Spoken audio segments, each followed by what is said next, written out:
Summit में जब दुनिया के सबसे अमीर और ताकतवर देश मिलते हैं तो एक ऐसा देश भी बार बार नजर आता है जो इस क्लब का मेंबर ही नहीं है, और वो है भारत। मतलब सोचिए, America, Japan, Germany, France, Britain, Canada और इटली, ये सब मिलकर बनाते हैं G7। ये वो देश हैं जो दुनिया की जीडीपी का 43% कंट्रोल करते हैं। पर हर साल ये सातों देश एक आवाज में कहते हैं भारत को बुलाओ। क्यों? क्योंकि अब भारत सिर्फ एक देश नहीं रहा, ये एक भरोसा बन गया है, एक बैलेंसिंग पावर बन गया है, एक ऐसा देश जो रूस से भी बात कर सकता है और अमेरिका से भी आंख मिलाकर बात कर सकता है। लेकिन अब सवाल उठ रहे हैं कि आखिर G7 की टेबल पर भारत सिर्फ मेहमान क्यों है, मेंबर क्यों नहीं? नमस्कार, मैं हूं ट्विंकल त्रिपाठी और आप देख रहे हैं एवरीडे इंडिया न्यूज। और आज हम बात करने जा रहे हैं उस मंच की जहां बैठकर दुनिया अपने भविष्य के फैसले लेती है, लेकिन भारत अब भी वेटिंग लिस्ट में है। भारत पिछले कुछ सालों से G7 समिट का नियमित हिस्सा रहा है, लेकिन गेस्ट कंट्री के तौर पर। इस साल भी प्रधानमंत्री मोदी को इटली में हो रही G7 समिट में आमंत्रित किया गया।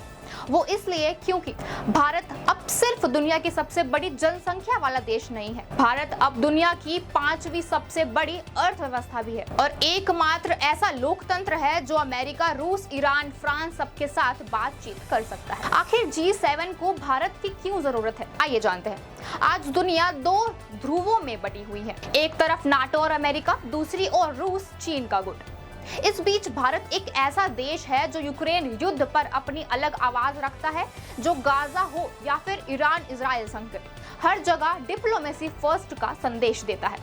G7 को भारत की जरूरत है क्योंकि भारत ग्लोबल साउथ की आवाज है, यानी अफ्रीका, एशिया और लैटिन अमेरिका के वो देश जिन्हें G7 अक्सर अनदेखा करता आया है। भारत क्लाइमेट चेंज से लेकर के टेक्नोलॉजी और हेल्थ तक हर मुद्दे पर एक पुल बिल्डर की भूमिका निभा रहा है। और सबसे बड़ी बात, भारत अब सिर्फ सुनता नहीं, राय देता है। अब आपके मन में एक सवाल उठ रहा होगा कि क्या भारत G7 का स्थायी सदस्य बन सकता है?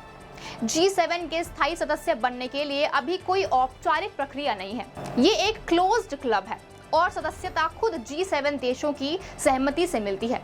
लेकिन जिस तरह G20 में भारत ने अपनी लीडरशिप दिखाई और G7 में बार बार बुलाया जाता रहा, उससे साफ है भारत बिना मेंबर बने भी सबसे प्रभावशाली देश बन चुका है। आज भारत का फोकस ग्लोबल गवर्नेंस रिफॉर्म्स पर है, यानी सिर्फ G7 नहीं बल्कि UNSC जैसी संस्थाएं भी बदलें और उनमें भारत की स्थायी भागीदारी हो। मोदी सरकार का कहना है 21वीं सदी में वैश्विक निर्णय सिर्फ 7 देशों का मामला नहीं हो सकता, ग्लोबल साउथ की आवाज भी उतनी ही अहम है।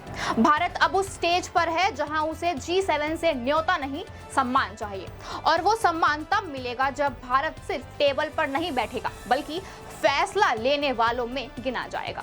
तो क्या भारत G7 का अगला स्थायी सदस्य बन सकता है? ये सिर्फ एक सवाल नहीं, ये 21वीं सदी की नई राजनीति का इशारा है। आपका क्या मानना है? कमेंट में लिखिए। क्या भारत को अब G7 में जगह मिलनी चाहिए? इसी के साथ इस रिपोर्ट में इतना ही। कल फिर मिलेंगे ऐसी ही खास रिपोर्ट के साथ। धन्यवाद।